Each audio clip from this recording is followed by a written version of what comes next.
Y bueno, pues el día de hoy vamos a continuar con la predicación del Evangelio de Mateo y vamos a comenzar el Evangelio en el capítulo 19. Por una parte comienza el Evangelio 19, Jesús hablando acerca del divorcio. Ese tema no lo vamos a profundizar, solamente señalar que cada vez que Dios habla en la Biblia a través de la Biblia del matrimonio, siempre lo habla como una decisión muy, muy importante que el ser humano ha de tomar. Yo les he dicho, nosotros no escogemos a nuestros hermanos, no escogemos a nuestros padres, no escogemos a nuestros hijos, a nuestros tíos. La única persona en el mundo que elegimos es a nuestra pareja. Lo malo es que a veces no lo tomamos en serio, no nos sentamos a pensarlo y lo que vemos es mucha cantidad de divorcios, separaciones y cosas como esas. Así que Jesús comienza el capítulo 19 hablando de la seriedad de lo que es el matrimonio, de lo que él piensa del matrimonio. Y bueno, pues esa es la primera parte. Y después viene una sección en donde Jesús habla una sola verdad en muchos ejemplos. Y es lo que nosotros vamos a ver el día de hoy. Esa verdad que él habla de muchas partes y el día de hoy la clase o el estudio de hoy se titula Humildad contra soberbia. Humildad contra soberbia. Y lo que nosotros vamos a abordar es un principio que yo espero que tú y yo lo tengamos tatuado en nuestro corazón. Es un principio muy importante en donde la salvación, la palabra de Dios recalca mucho esto. La salvación es un regalo gratuito de la misericordia divina, totalmente lejos de lo que tú y yo podamos hacer. Y vamos a Mateo 19, por favor, en el versículo 13. Mateo 19, Mateo es el primer evangelio. Vamos al capítulo 19 y dice lo siguiente en el versículo 13. Yo voy a leer la nueva traducción viviente. Dice, cierto día, algunos padres llevaron a sus niños a Jesús para que pusiera sus manos sobre ellos y orara por ellos. Pero los discípulos regañaron a los padres por molestar a Jesús. Pero Jesús les dijo, dejen que los niños vengan a mí, no los detengan, pues el reino del cielo pertenece a los que son como estos niños. Entonces les puso las manos sobre la cabeza y los bendijo antes de irse. Vamos a detenernos aquí. Esta sección es la sección en donde nosotros podemos apreciar lo que es el tener un corazón humilde. Y los niños tienen un corazón humilde para con Dios y para con la vida entera, ¿no? Los niños siempre tienen un corazón humilde, un corazón de confianza, un corazón para con los padres, para con la vida misma. Y lo que nosotros vemos aquí es a unos discípulos molestos porque unos padres solamente tenían la intención y el deseo de que Jesús bendijera a sus hijos. Imagínate esa escena de esos padres preocupados por acercar a sus hijos a Jesús. Jesús que se acercó al leproso, Jesús que se acercó al ciego, que se acercó a tantas personas. Ahora tenemos a unos padres que se acercaban a Jesús, le acercaban a Jesús para que los bendijera. Y los discípulos de Jesús, estos hombres que estaban aprendiendo el amor, ya estamos en el capítulo 19, se supone que ya han avanzado y caminado para con Cristo y estaban molestos con los padres porque para sus ojos estaban interrumpiendo al maestro. Estaban haciendo cosas sin importancia para ellos. Y lo que Jesús expresa de esto, en este corazón que tienen los niños, este corazón humilde, es que les dice, espérense. Yo quiero decirles a alguien, dejen que los niños vengan a mí, no los detengan. Y después les habla una verdad muy grande, dice, porque el reino del cielo pertenece a lo que son como estos niños. El reino de los cielos pertenece a ti y a mí cuando tenemos un corazón humilde, un corazón como un niño. Y ya después lo que nosotros vemos es que puso sus manos sobre su cabeza de estos niños y los bendijo. Algo que nosotros podemos aprender de esto también es cuánto tú y cuánto yo Así como a Cristo le importaban los niños, a ti ¿cuánto te importan los niños en acercarlos a Dios, en acercarlos a Jesús? Padres, yo quiero preguntarles qué están haciendo como padres para como padres tener esa responsabilidad de acercar a sus hijos a Dios a través de Cristo.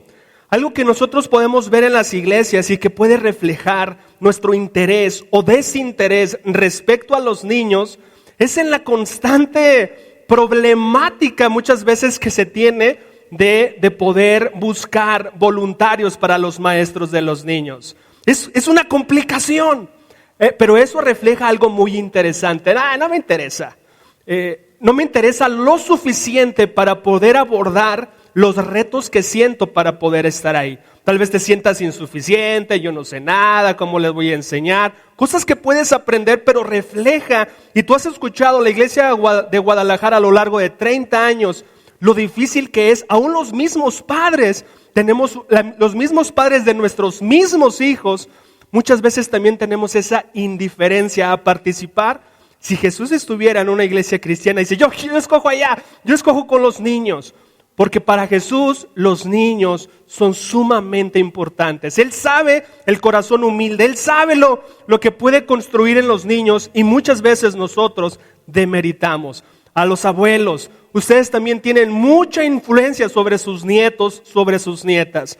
Aquí nosotros tenemos que pensar en que tenemos que estar ocupados del corazón humilde y poder acercar a nuestros hijos a Jesús.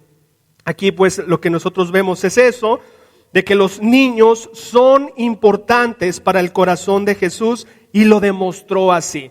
Los niños son importantes para el corazón de Jesús y también los niños están a salvo en los brazos de Jesús. Los niños están a salvo en los brazos de Jesús. Muchas veces la tradición o la religión tradicional en nuestro país quieren hacerle cierto ritual a los niños para que pueda ser quitado un pecado que se le menciona como el pecado original. Como diciendo, Dios no está aceptando o no aceptaría a este niño hasta que le hagas este ritual para que se le quite el pecado original al bebé. Y lo que tú vas a ver en la palabra de Dios, en páginas y páginas que se tratan de niños, es que Jesús los recibe, siempre los recibirá, porque en los brazos de Jesús o para Jesús los niños son muy importantes y siempre los niños estarán a salvo en los brazos de Jesús. Y vamos adelante en la historia, por favor, en el versículo 16, que dice lo siguiente. Dice, alguien se acercó a Jesús con la siguiente pregunta: Maestro, ¿qué buena acción tengo que hacer para tener la vida eterna? Versículo 17. ¿Por qué me preguntas a mí sobre lo que es bueno? Respondió Jesús. Solo hay uno que es bueno. Pero para contestar tu pregunta, si deseas recibir la vida eterna, cumple los mandamientos. Versículo 18. ¿Cuáles? Preguntó el hombre. Y Jesús le contestó: no cometas asesinato, no cometas adulterio, no robes, no des falso testimonio, honra a tu padre y a tu madre, ama a tu prójimo como a ti mismo. Verso 20. He obedecido todos estos mandamientos, respondió el joven. ¿Qué más debo hacer? Jesús le dijo: si deseas ser perfecto, anda, vende todas tus posesiones y entrega el dinero a los pobres, y tendrás tesoro en el cielo. Después ven y sígueme. Cuando el joven escuchó lo que Jesús le dijo, se fue muy triste, porque tenía muchas posesiones. Entonces Jesús dijo a sus discípulos: les digo la verdad, es muy difícil que una persona rica entre en el reino del cielo. Lo repito, es más fácil que un camello pase por el ojo de una aguja que un rico entre en el reino de Dios. Versículo 25. Los discípulos quedaron atónitos. Entonces, ¿quién podrá ser salvo? preguntaron. Jesús los miró y les dijo: humanamente hablando es imposible, pero para Dios todo es posible. Entonces Pedro le dijo: nosotros hemos dejado todo para seguirte. ¿Qué recibiremos a cambio? Jesús contestó: les aseguro que cuando el mundo se renueve y el Hijo del Hombre se siente sobre su trono glorioso, ustedes que han sido mis seguidores también se sentarán en 12 tronos para juzgar a las 12 tribus de Israel.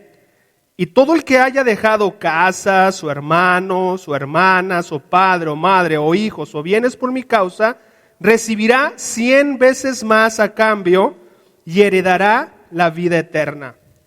Pero muchos que ahora son los más importantes, en ese día serán los menos importantes. Y aquellos que ahora parecen menos importantes en ese día serán los más importantes. Esta es la historia que tú ya has escuchado. Los 3 evangelios, Mateo, Marcos y Lucas, hablan de esta misma historia. Y en los 3 evangelios, antes de contar esta historia, cuentan la historia de esa parte en donde Jesús bendice a los niños. Jesús está haciendo un contraste de un corazón humilde de personas que se querían acercar a Él, los padres acercando a los niños, un corazón humilde, y el contraste con un corazón soberbio, un corazón orgulloso.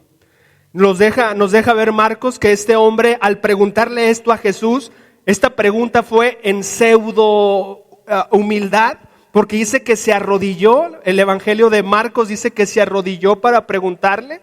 El evangelio de Lucas nos dice que él era un líder religioso, esta persona que se acerca con Jesús. En esta misma historia nos da información que era un líder religioso, y Marcos que se arrodilla para hacer esta pregunta a Jesús. Este hombre nos parecemos mucho a él en la mentalidad cuando nosotros nos acercamos a Dios con una actitud orgullosa. Pero también nos parecemos mucho a Él porque tenemos muchas veces el pensamiento, nos habla de verdades muy importantes. Una de las verdades es que existe la vida eterna. La pregunta directa de este líder religioso que se acerca arrodillado a preguntarle a Jesús, le está preguntando: ¿qué debo hacer para tener la vida eterna? Y Jesús le dijo: no, ya levántate, no existe la vida eterna, solamente existe esta vida, te mueres y ya no pasa nada. Jesús le dice: sí existe la vida eterna. No le está diciendo que no exista, y le está explicando varias cosas que vamos a ir abordando a detalle.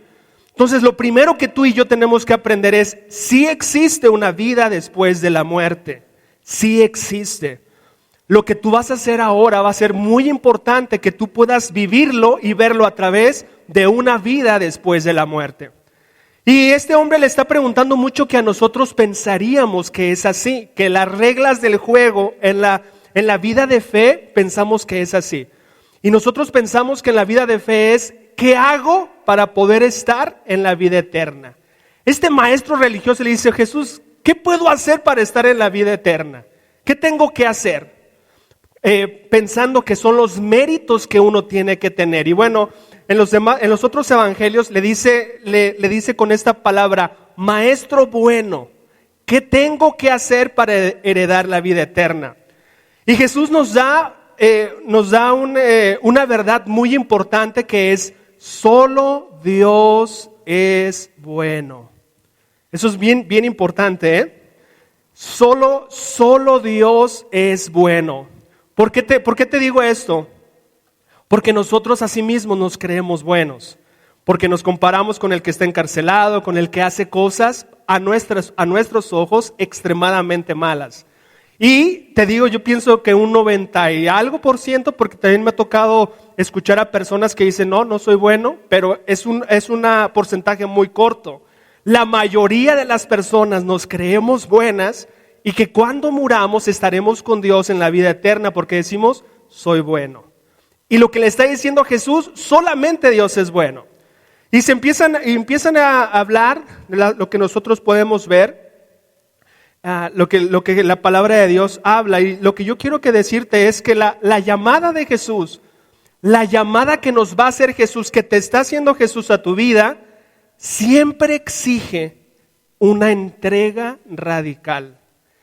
La llamada de Jesús a ser un cristiano siempre exige una entrega radical. Ahorita podemos escuchar esta historia y decimos, no importa, yo ni tengo ni bienes ni posesiones, ¿qué vendo? Hasta así como que, eso, palomita, ponme palomita aquí. Yo sí entrego todo, pues no tenemos nada, ¿no? Pero a cada uno de nosotros, Dios al podernos llamar a ser cristianos, siempre, no hay un llamado con un estándar diferente, siempre exige una entrega radical. Si hasta ahorita no has estimado esto, Jesús te llamó y te pidió a ti una entrega radical. Tú, a diferencia tal vez de este hombre líder religioso, pseudo humilde que estaba arrodillado, dispuesto a escuchar esta respuesta que tendría el maestro, el rabí Jesús, muchas veces a ti te va a decir que dejes lo que para ti es muy importante.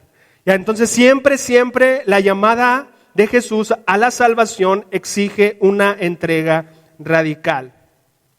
No podemos generalizar a través de esta escritura, ni tampoco nos está hablando esta escritura de que Dios y que el cristianismo y que la Biblia nos quiere a todos pobres, ¿no? A veces pensamos, no, entonces el rico, pues, dice que no entrará al reino de los cielos el rico, entonces no podemos ser ricos y ser cristianos. No está enseñando esto.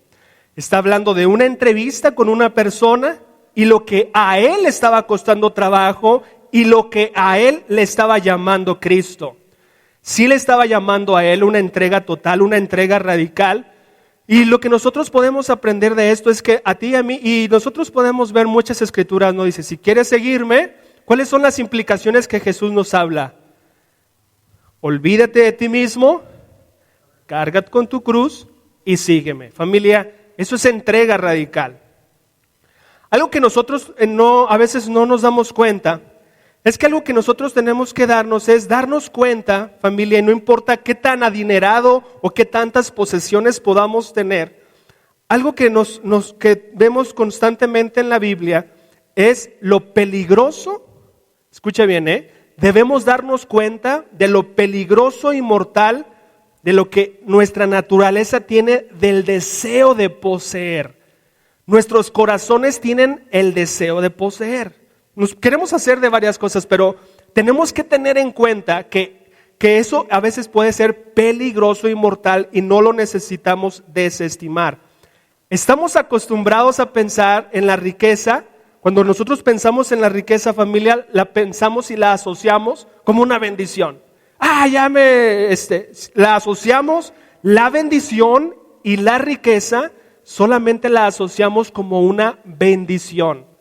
Y con esta escritura y con esta historia tenemos que también tener en cuenta la naturaleza y lo peligroso que muchas veces puede ser también la riqueza a nuestro corazón. Tenemos que advertir, y no solamente, si no adviertes eso, cuando Dios te prospere, vas a entrar sin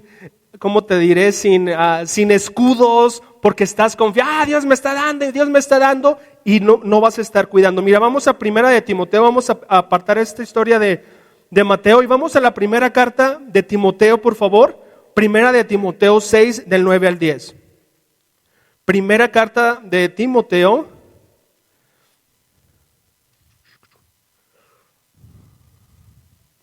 capítulo 6, versículos del 9 al 10. Dice en el versículo 9: pero los que viven con la ambición de hacerse ricos caen en tentación y quedan atrapados por muchos deseos necios y dañinos que los hunden en la ruina y la destrucción. Pues el amor al dinero es la raíz de toda clase de mal. Y algunas personas, en su intenso deseo por el dinero, se han desviado de la fe verdadera y se han causado muchas heridas dolorosas. En el versículo 9 nos dice lo que yo quiero que tengamos atención es los que viven con la ambición de hacerse ricos. Y hay un descuido, dice, caen en la tentación y quedan atrapados, no dice por muchas posesiones, dice por muchos deseos. Quedan atrapados por muchos deseos, y esos deseos son necios y dañinos, que los hunden en la ruina y en la destrucción. Yo creo que vivimos en una era en donde nos promueven que ganemos lo más que podamos y que enriquécete, y cuando vemos propuestas de trabajo, algo que muchas veces nos mueve, y es sincero, es si me pagan más, allá voy. Hemos visto, yo he sido testigo que a veces les han ofrecido en estados, sea en México o fuera de México, un ingreso alto, y ¿sabes qué dicen? Adiós. No hay iglesia, no importa, a ver cómo le hago con mi fe, pero es Dios quien me está abriendo la puerta. Por eso te digo, hemos asociado la bendición como si fuera algo solamente de Dios y que no importa, no tengo que tener precauciones en nada. Tenemos que tener nuestro corazón con mucho cuidado de que no nos vayamos a que se convierta en lo que a este joven se había convertido para él las posesiones, algo que le impedía dejarlo todo para Cristo, dejar su corazón para Cristo. Algo que yo podría decirte es que a mí me encanta este punto que llegó este hombre, refleja para mí, armoniza con lo que Jesús pedía en la oración diaria, y está en Proverbios, por favor, Proverbios 30, versículo 7. Vamos al Antiguo Testamento, libro de Proverbios, Antiguo Testamento, Proverbios, está después de... Y el versículo 30, por favor, versículos del 7 al 9. Mira cómo este hombre maneja la precaución que yo te hablo. 37 al 9 dice: oh Dios, te ruego 2 favores. ¿Cuántos favores? 2. Dice, concédemelos antes de que muera. Primero, ayúdame a no mentir jamás. Segundo, no me des pobreza ni riqueza. No me des pobreza ni riqueza. Dice, dame solo lo suficiente para satisfacer mis necesidades. Pues si me hago rico, podría negarte y decir, ¿quién es el Señor? Y si soy demasiado pobre, podría robar y así ofender el santo nombre de Dios. Lo que le hablaba a este hombre, y me gusta por ejemplo la NBI, dice, Dios, solamente dame el pan de cada día. ¿Y qué es lo que yo puedo ver en el modelo de oración? Yo sé que va a haber muchos candidatos a misioneros, a cosas que van a decirle a Dios no por las posesiones, por el trabajo, el gran trabajo que tienen, por la gran profesión, por la gran casa o por el gran estilo de vida. Le van a decir a Dios que no a sus proyectos y a sus propósitos. Eso es lo que es ahí cuando ya está entrando raíces que debemos evitar. Lo que debemos evitar con las posesiones, familia, no es no tenerlas, sino analizarlas cuando ya hemos depositado en ellas la confianza y no en Dios. A mí me han compartido discípulos que de niños tuvieron necesidad, que una de sus luchas es tener la confianza en el dinero y no en Dios. Pero lo que me han platicado y que ellos ya la tienen bien vista, dice, mira, yo tengo en la cuenta de banco ahorro, porque ellos acumulan y ahorran porque su confianza está en las posesiones y están trabajando en brincar en esa confianza en Dios. Y dice, y Dios no me deja pasar de esta cantidad. Algo me pasa. Se me descompone el carro, pasa, pero no me deja que pase de esta cantidad. Pero yo le doy gracias a Dios porque Él sabe mi corazón. Sabe que entre más esté y entre más números yo vea, pongo más mi confianza en el dinero, en las posesiones que logro acumular. Así que nosotros yo pienso que un cristiano, de verdad, creo con todo mi corazón que un cristiano en un trabajo necesitaría prosperar y avanzar en la escala de su trabajo. Porque un cristiano con los valores cristianos va a ser responsable, acomedido, honesto, va a ser de los que tráeme más. un cristiano verdadero. Un cristiano ahí que está jugándosela con Dios, no, este cuate llega tarde, no le puedes decir nada, malhumorado, un montón de cosas que no refleja el corazón de Cristo. Yo estoy completamente seguro que un hombre con una fe cristiana brilla en su trabajo y por ende va a haber recompensas económicas. Pero yo quiero que en este momento tú midas tu corazón y tú le pidas a Dios de manera personal: Dios, ayúdame a evitar el riesgo del deseo de tener. Porque es padre, las casas son bonitas, el irte a comer cuando quieras, comprarte lo que quieras, la ropa de marca se ve bien, te luce, se ve padre. O sea, las cosas es atractivas para los ojos. No hablo de mediocridad, hablo de que nuestro corazón esté desprendido y tener cuidado. Por eso debemos entender nuestro uso del dinero y las posesiones en el contexto del Nuevo Testamento. Debemos entender el uso del dinero y las posesiones en el contexto del Nuevo Testamento. Quiero que observes esto. En el Antiguo Testamento, o podemos basar nuestra vida de fe con los ojos en el Antiguo Testamento. Quiero que observes esta diferencia. A ver si tú puedes acordar conmigo. Tú no te das cuenta que en el Antiguo Testamento los patriarcas, los reyes, las personas que vivían conforme a la ley de Dios, ¿qué pasaba con esas personas? ¿Qué notas con esta pregunta que yo te hago? ¿Qué notas cuando un rey vivía en sintonía con la voluntad de Dios? ¿Qué le pasaba a ese rey? ¿Vivía en pobreza o en riqueza? En el Antiguo Testamento. Riqueza. Nosotros podemos ver en el Antiguo Testamento a los patriarcas, a los reyes, a las personas que vivían de acuerdo a la voluntad de Dios, los veíamos en riqueza. Yo quiero que observes, puedes ver a Job, puedes ver a las personas en el Antiguo Testamento esta constancia de que ellos obedecían la palabra de Dios y los veías con el reflejo de la bendición, la abundancia o la riqueza. Y luego cambia ahora al Nuevo Testamento. ¿Tú ves eso? ¿Tú ves que las personas en el Nuevo Testamento que vivían y obedecían la palabra de Dios eran ricos? ¿Ves esa misma constante del Antiguo Testamento en el Nuevo Testamento? Quiero que observes eso. ¿Sí lo ves o no? Yo lo que puedo ver es que en el Nuevo Testamento no se ve reflejado como tal. Veíamos a un Pablo que tenían que ayudarle económicamente, no le sobraba. Él decía: estoy acostumbrado de vivir como Dios me ha sostenido, a veces en lo bueno, en lo malo, de todo. Yo estoy acostumbrado a vivir con lo necesario. El apóstol Pablo decía eso. Nosotros tenemos, entonces ahorita pensamos que la recompensa material va a venir por nuestra obediencia a Dios en esta era de Jesús, y no es así. No es así. Si Dios así nos lo da por el corazón que tú tienes, que has trabajado y que tú... Porque yo también he visto a cristianos, familia, que Dios les ha dado bastante. Y yo cuando platico con ellos, yo digo: con razón Dios le da. No le preocupa, no está lleno de confianza en lo que él tiene, sino está lleno de confianza en Dios. ¿Cómo lo desarrolló? No sé.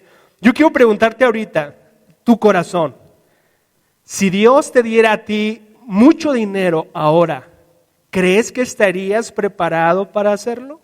Piensa en tu vida, ¿cómo eres? ¿En qué gastas? ¿Qué lo invertirías? Tal vez tú dices: no, yo lo invierto con mujeres, yo lo invierto en placeres, yo lo invierto con eso.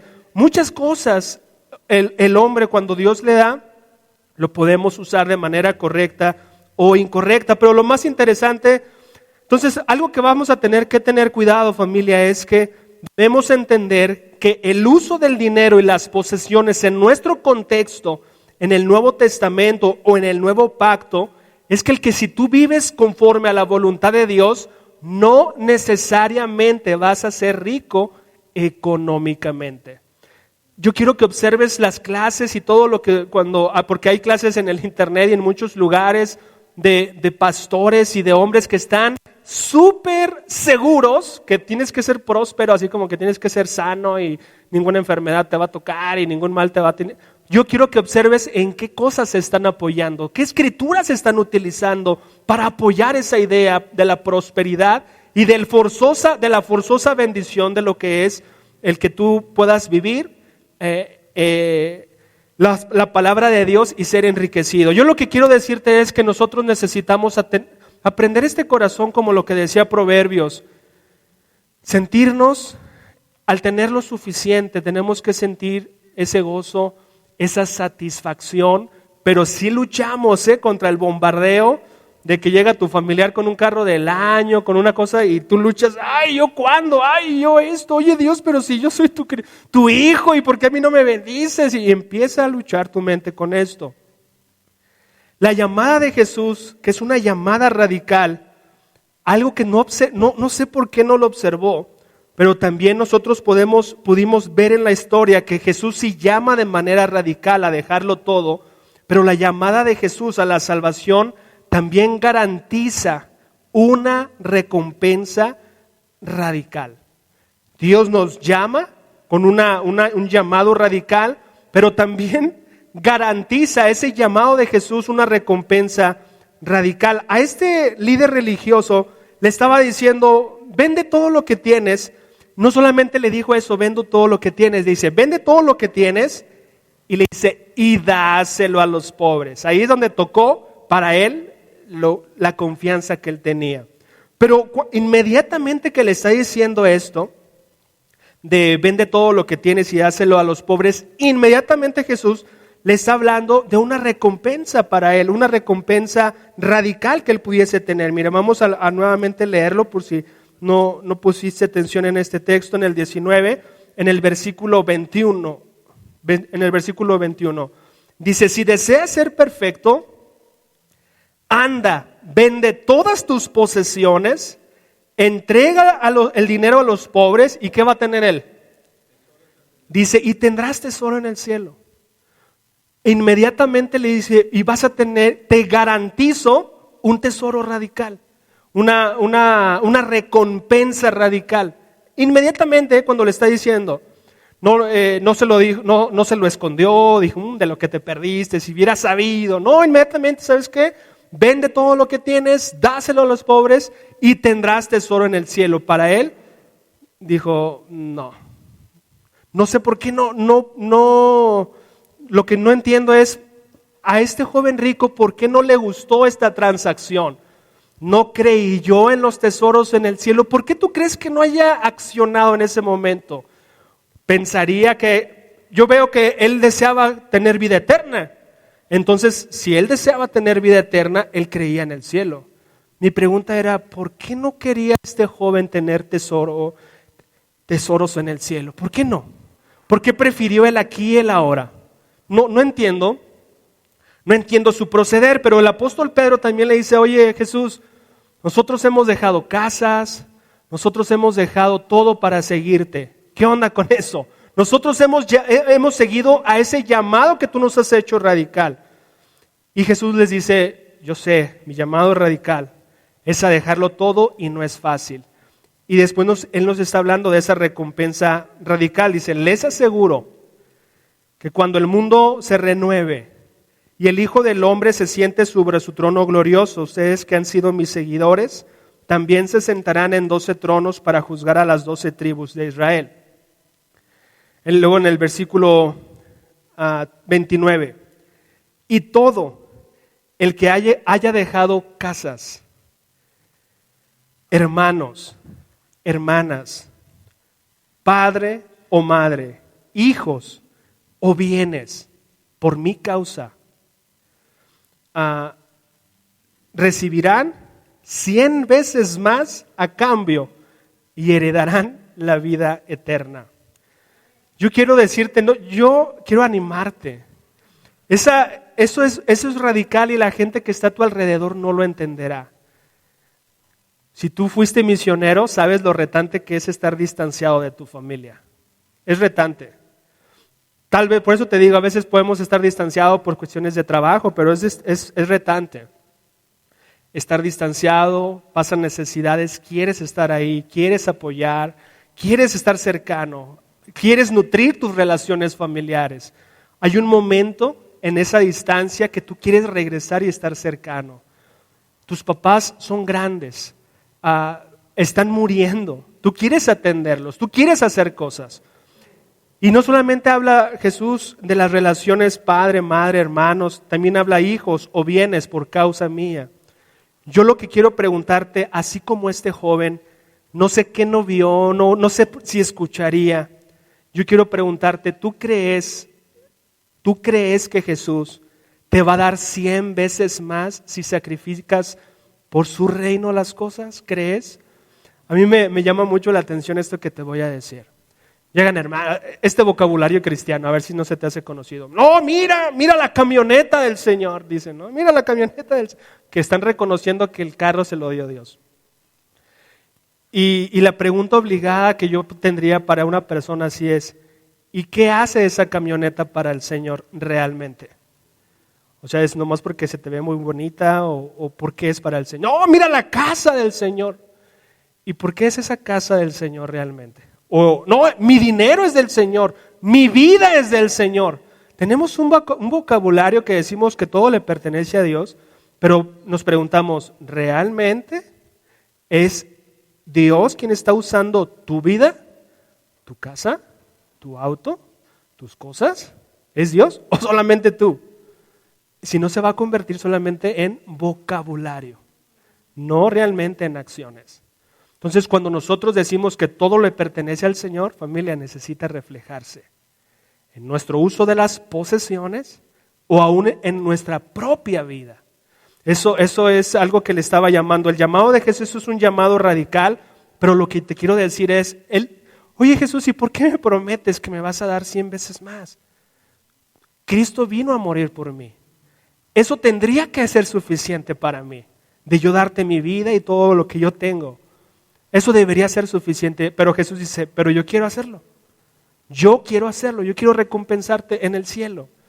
Ese va a ser nuestro reto, familia. Nuestro reto va a ser el que si aquí soportaremos la presión de lo que a nuestros ojos es perderlo todo. Este joven, este líder religioso con el deseo de la vida eterna, que le fue tocado lo que más le dolía, que eran sus posesiones, no estuvo dispuesto a que en esta tierra él se sentiría que lo perdió todo. Los mismos labios de su maestro le estaba diciendo, pero vas a tener tesoros en el cielo. No le dijo lo que después le dijo a Pedro, ¿no? Tendrás 100 veces más. Lo que vas a hacer no es perder, es ganar. Inmediatamente le está diciendo, tendrás esos tesoros. Ok. La pregunta para nosotros es si viviremos para los placeres a corto plazo, que no podemos mantenerlos. ¿Sabes en qué nos convertimos? ¿Sabes qué se me figura? ¿Te ha tocado ver los documentales de los faraones y de las personas que los sepultaban con todas las cosas? ¿Recuerdas eso?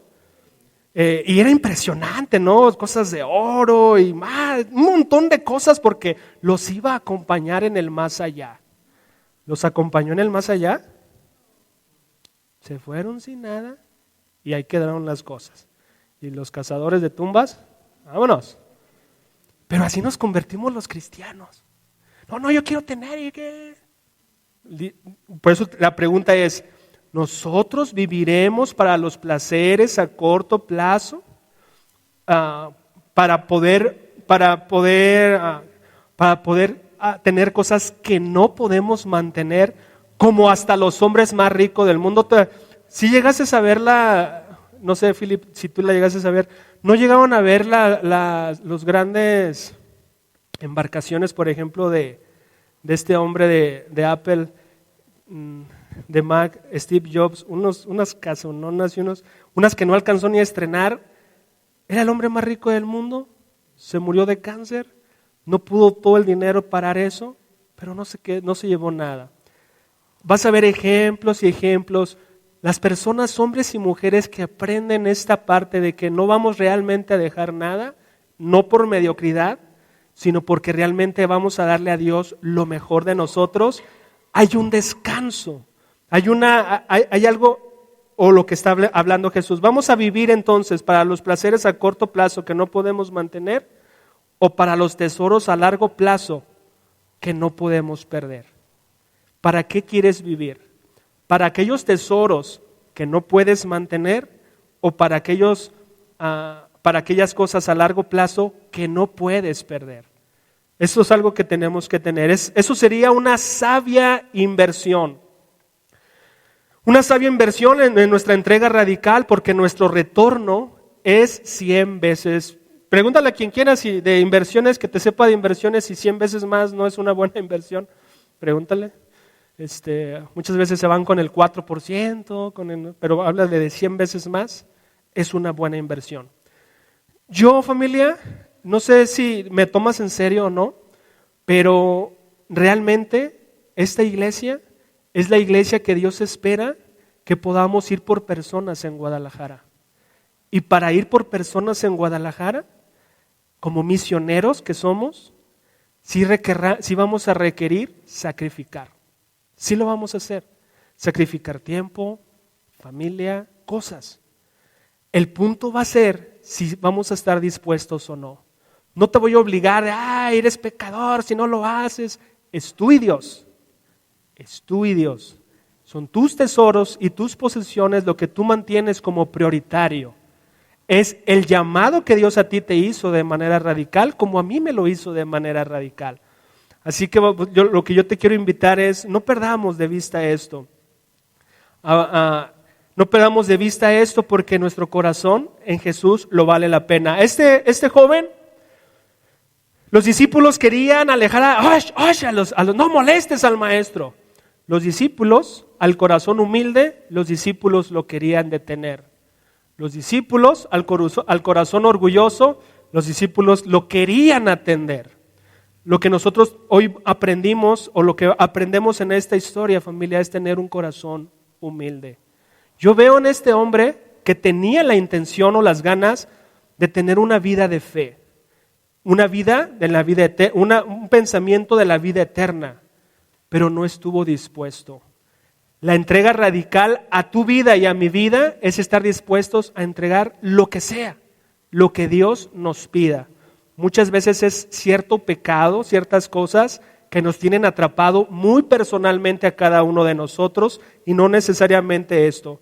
Entonces Dios nos hace un llamado radical, pero nos garantiza una recompensa radical. A nuestros ojos parecería que perdemos, y yo te quiero pedir, no caigamos en lo que nosotros vemos de los documentales y de todo eso, que pensaban que se llevaban todo y no se llevaban nada. No nos vamos a llevar nada, de verdad, no nos vamos a llevar nada. Y yo te quiero compartir que en mi corazón, en muchas ocasiones ha sido una lucha en mi pensamiento, en mis emociones, cuando yo no tengo la posibilidad de darme ciertos gustos que yo veo que a otros a mi alrededor sí lo pueden hacer, porque tienen diferentes ingresos a mí. Y a veces mi corazón se siente mal, se siente envidioso, se siente egoísta.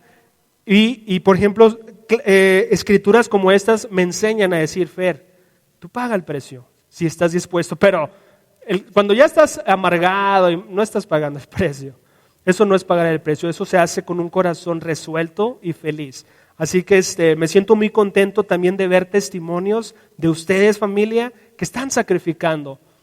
Aquí tenemos entre nosotros, por ejemplo, uno de los hermanos que dejó y cerró un trabajo los días domingos, que él vendía comida, y era su mejor día. Cerrar eso requirió fe. Cerrar un negocio de comida los domingos, siendo que es tu mejor día de venta, y no porque va a ser tu mejor, porque ya tenías este negocio, era un reto. Y Dios, primero estás tú. ¿Sabes qué me encanta? Que no lo vi desamparado por Dios. Dios tenía razón. Y muchas veces eso nos ha frenado, cosas que demos pasos, y eso me encanta, porque Dios sí cumple. Y si cumple en esta vida, cumplirá en nuestra vida eterna. Me siento muy contento que Dios te recompensará, porque algo que también es increíble que nos enseña Dios, que no, lo que haga tu mano izquierda no lo vea tu mano derecha. Sé que muchos de ustedes han sacrificado mucho y solamente ustedes y Dios lo saben. Me siento orgulloso por eso, porque no perdiste, porque eso no fue en vano lo que hiciste, que solamente tú y Dios lo saben. porque sé que vas a ser recompensado, porque Dios sí va a cumplirte. Así que yo creo que todos nosotros tenemos lo necesario, tenemos lo suficiente. Tendríamos que tener una vida de satisfacción y tenemos que ir por más personas. Ser una iglesia misionera, ser una iglesia compasiva, ser una iglesia que va por el perdido. Acompáñame en una oración, por favor.